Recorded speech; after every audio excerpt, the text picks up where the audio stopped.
19ला मीही फसलो आणि तुम्ही फसले. झाली चूक दोघांची, मी होतो पापी, झाली चूक दोघांची.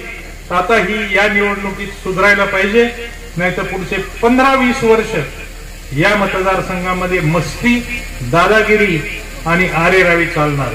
हा मागले तेवढे अधिकारी, कारण कुठंतरी आम्ही आमदार खासदार शर्मिंदे झालो. स्वतःसाठी व्हायचं की लोकांसाठी, हे ज्याचं त्यांनी ठरवायला पाहिजे. मी 10 वर्ष होतो, मी कधीही स्वार्थ केला नाही, झाला तेवढा परमार्थ केला. विरोधी पक्षाचा सुद्धा द्वेष केला नाही. निवडून येताना मी एका राष्ट्रवादीचा म्हणून निवडून येत होतो, पण त्यानंतर मी 200 गावाचा, 3 लाख लोकांचा आणि सर्व जाती धर्माच्या प्रतिनिधीचा म्हणून काम करत होतो. आज ती गोष्ट राहिली नाही. समाजामध्ये वाद लावले जातात, माणसामध्ये भांडणं लावली जात आहेत. हे तुमच्या आमच्या सामाजिक आरोग्यासाठी चांगलं नाही. विकासाच्या काय नव्या योजना आणल्या, किती तरुणाईला तुमच्याबरोबर 19ला तरुणाई फिरली. मी मुद्दाम थांबलो 19ला. मी थोडा स्वाभिमानी आहे. 14च्या निवडणुकीत हारलो, माझ्या मनाला जरा लागलं होतं. म्हणलं आपण 19ला दुसऱ्या कुणाला पुढे करू, आणि जे 2-3 कार्यकर्ते होते त्यातून हा चांगला कार्यकर्ता म्हणून याला पुढे केलं. पण 19 ते 24 मध्ये आम्ही सोबत असल्यामुळे माझ्याकडे फार कोणी तक्रारी केल्या नाही. या 6 महिन्यामध्ये प्रचंड तक्रारी सुरू झाल्या लोकसभेच्या निवडणुकीनंतर. आणि मलाही आश्चर्य वाटलं की 5 वर्षात माणूस शेतकरी पुत्र ते लक्ष्मी पुत्र कसा होऊ शकतो, या गोष्टीने मला सुद्धा धक्का बसला. पण आता वेळ गेलेली आहे, वेळ गेल्यानंतर त्याचा उपयोग नसतो. पुन्हा या मतदारसंघाला जर भयमुक्त, भ्रष्टाचार मुक्त, दर्जेदार मतदारसंघ जर करायचा असेल, उद्या नवीन कारखानदारी आणायची असेल, युवकासाठी गृह उद्योग आणायचे असतील, तर तुम्हाला पुन्हा राष्ट्रवादी काँग्रेस आणि शिवसेनेची साथ द्यावी लागेल. ही विनंती या निमित्तानं करतो. शिवसैनिकांना एक विनंती करतो की आपण एवढे दिवस जरी वेगळे होतो, तर आज आघाडी म्हणून आपण एकत्र काम केलंय. लोकसभेला राष्ट्रवादीच्या सगळ्या कार्यकर्त्यांनी किमान एकवारे काम केलंय. मी आपणाला ग्वाही देतो की फक्त मी निवडणुकीपुरता तुमचा उपयोग घेणार नाही. राष्ट्रवादीच्या बरोबरीचा दर्जा शिवसेनेच्या कार्यकर्त्यांना 5 वर्ष राहील, हा मी तुम्हाला आत्मविश्वास देतो. आणि तुम्ही तो निर्णय घ्या. ज्यांच्या आधारावर तुम्ही मागचे 20 वर्ष लढले, त्या आधारानेच आता पक्ष बदललाय. त्याच्यामुळे तुम्हाला सुद्धा मदतीची गरज आहे. मी घेऊन सगळ्यांना सोबत चालतो. माझ्यामध्ये तेवढी धमक आहे. तर विनंती करतो की काँग्रेसच्या कार्यकर्त्यांनी, शिवसेनेच्या कार्यकर्त्यांनी 100% विश्वास माझ्यावर टाकावा. प्रयोग खूप चालले, काहीतरी आमिष दाखवायचं आणि निवायचं, दस्ती घालायची.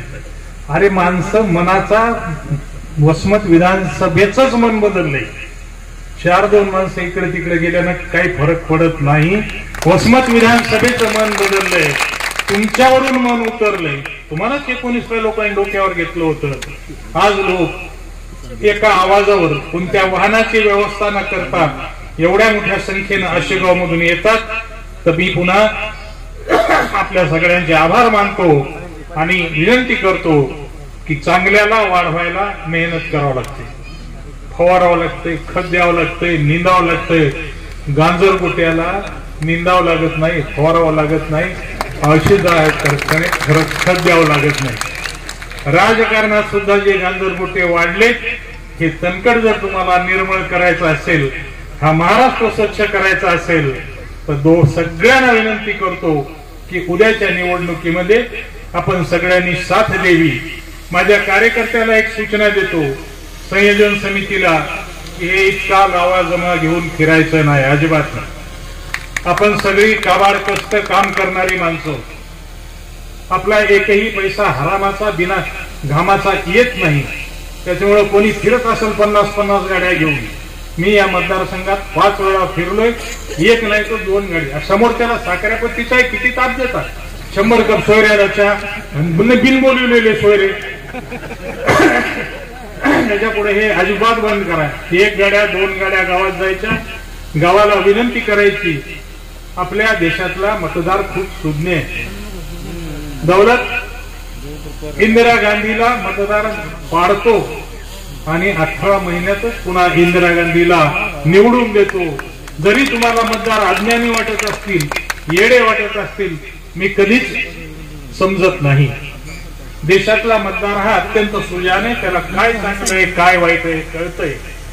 19ला मीही फसलो आणि तुम्ही फसतोय. झाली चूक दोघांची, मी होतो पापी, झाली चूक दोघांची.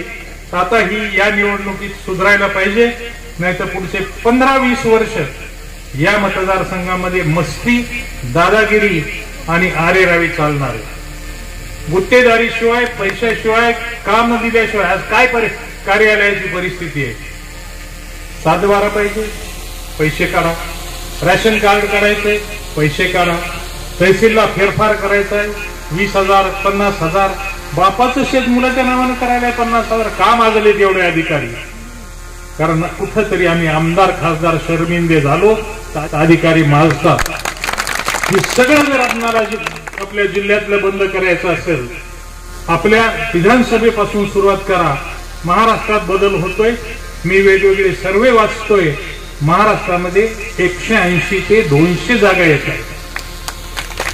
180 ते 200 जागा येत आहेत. आणि ज्या शाहू फुले आंबेडकरांचं आपण नाव घेतो, त्या शाहू फुले आंबेडकरांच्या विचाराचं सरकार, गरिबाचं सरकार आपल्यामध्ये येणार आहे. गरिबांनी जाग झालं पाहिजे. तुम्ही विचार करा, 288 आमदारापैकी किती गरीब आमदार तुम्ही निवडून दिले. आजचं राजकारण पाहिलं तर ही ते आता जुना काळ आला का काय, ते लढाईचे दिवस, तलवारी, भाले, बर्चे. ही लोकशाही.